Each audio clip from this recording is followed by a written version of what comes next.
Welcome to the Rustic Garden. Today is October 26th, and this is going to be the last walkthrough video of my garden for this season.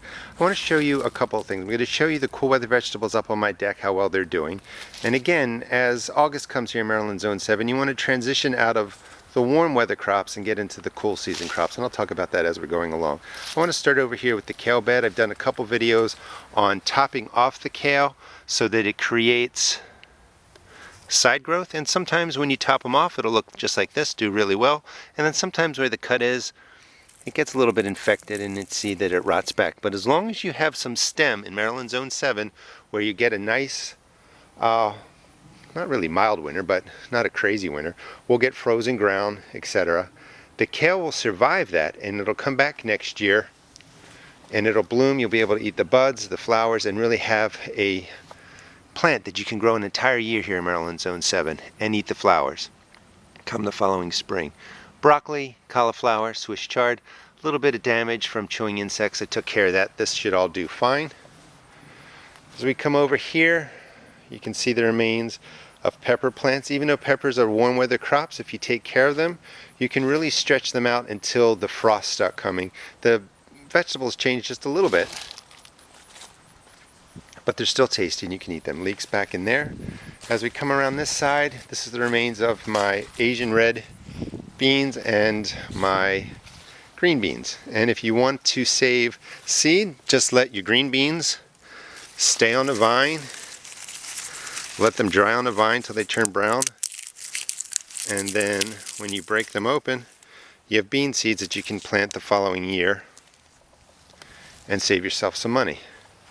This is a bed that I think where onions were in there. I'm going to do a video on how to set that up organically and plant garlic. Probably do that this week. I did some garlic in containers already. You can check out those videos if you don't have ground for garlic. Use containers. It grows really, really well. Hot peppers, different stages, still surviving.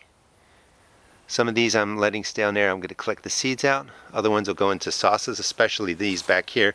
This is a Tabasco pepper plant, and I'm going to make my own Tabasco sauce. Radishes, the cool weather vegetables are in. That's going to be a part, that's the growth of the radishes where I'm doing a 3-part series. As soon as they mature a little bit, I'll finish up that series. Kale back there. Okra, that's the okra I've grown for the first time. Maybe there's 6 or 8 plants back there. I'm actually going to grow maybe 12 plants next year. I really liked it. Even at age 50, there are things that I've not tried or not done, and I discovered I really, really like okra. Tomatillos or tomatillos, however you want to say it.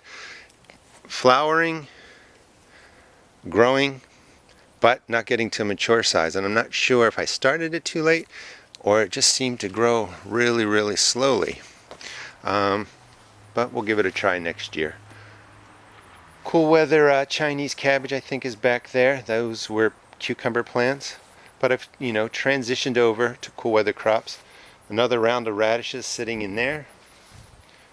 This is my perennial bed that I have smack dab in the middle of the garden, and that's to attract pollinating insects. This is my goji berry and this is a grape plant that I just wanted it to get established in the containers.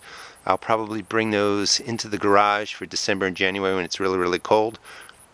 But I wanted to establish some growth on those, so when I do put them into the ground, they'll have a jump start. Those are 5-gallon containers. Some people have asked how big my garden is. Here's the whole space, shot from the second floor. And slowly over time I've added all the different beds. These came in later. And I started out over here. And that's the Rusted Garden aerial view. My pea plants. This was a tomato bed and a beet bed, and what I like about this, I did a video on it, is these beets were planted back in the spring. I didn't pull them out, I didn't use it, grow them for the beet. I'm growing them for the green. So come maybe September, I cut all the old growth back, and now I have all these tender beet leaves that are perfect in salad. So you can leave your beets in the ground through the summer, and then in the fall, cut them back and just harvest the leaves for your salads. Those are some more cool weather plants. Same thing down in here. That's a massive loose leaf lettuce. That's just one plant. I'm going to do a video on that, but it's huge. I really like that variety.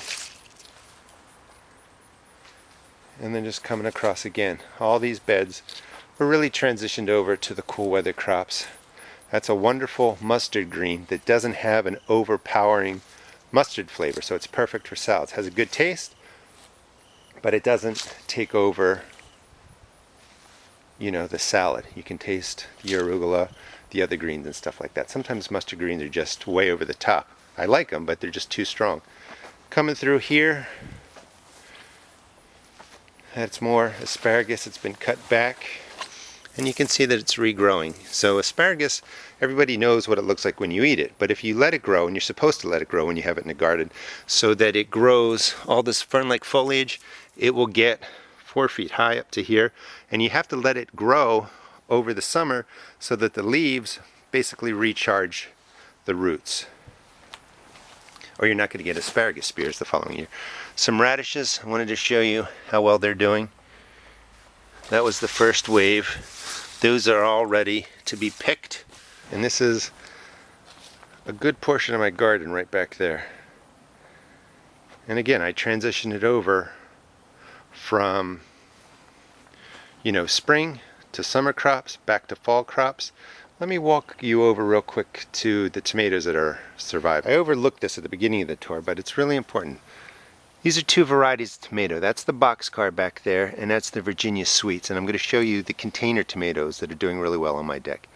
These have been growing since the spring. You can see the boxcar variety there still has tomatoes on it,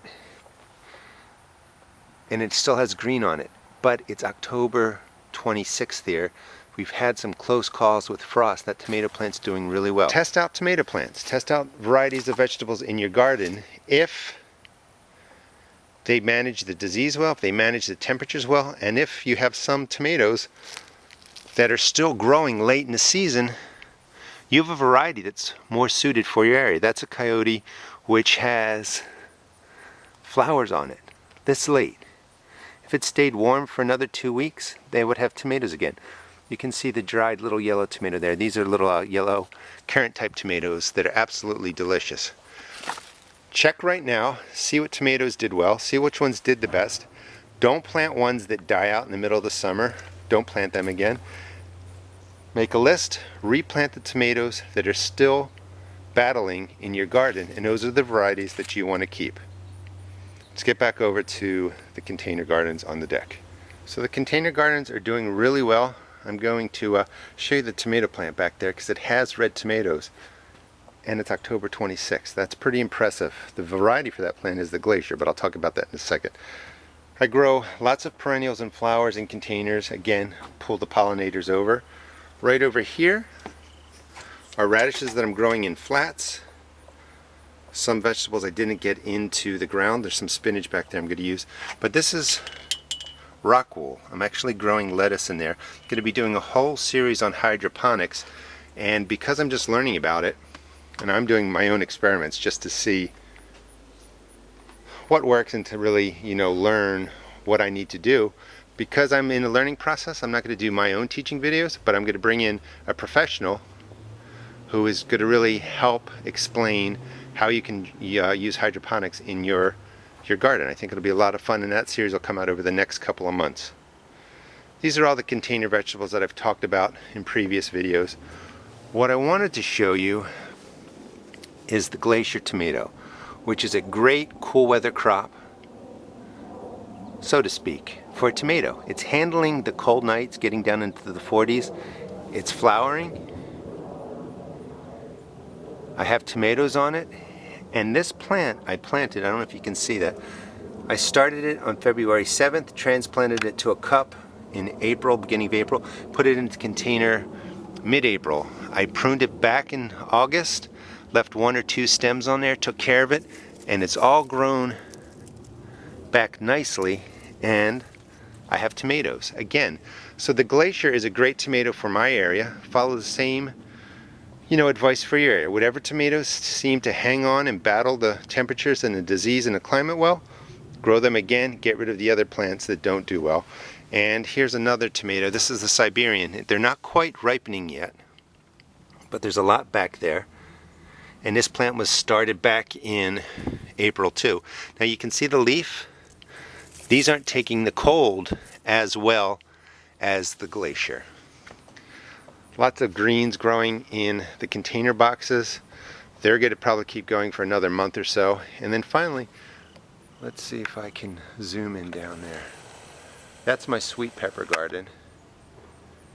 And they're doing really well again for late in the season. And you would do the same thing. See what peppers do best, what battle the disease and climates in your area, and select them again for your garden the following year. Down here is actually a failed experiment. Let me show you that. And this is how I learned. These are hydroponics that I designed this base just to kind of learn the principles, drop the plants in. They're beat up, but they were huge. They were as big as this, a little bit bigger, doing really, really well. Except when I went on vacation, the wind came, blew the tops off, and those roots now are all brown, but they were white and doing really well. And they just dried out. They were laying flat. And like I said, this is how I learn. Too much algae in there. Obviously, I need a dark container here. But I had the basic principle going. But because I'm just learning, like I said, I'm going to bring somebody in who's going to help teach all of us how to grow hydroponically, how you can grow your vegetables basically in water. Hope you enjoyed the video. Please check out my blog at www.therustedgarden.blogspot.com and also check out my YouTube videos. Thanks.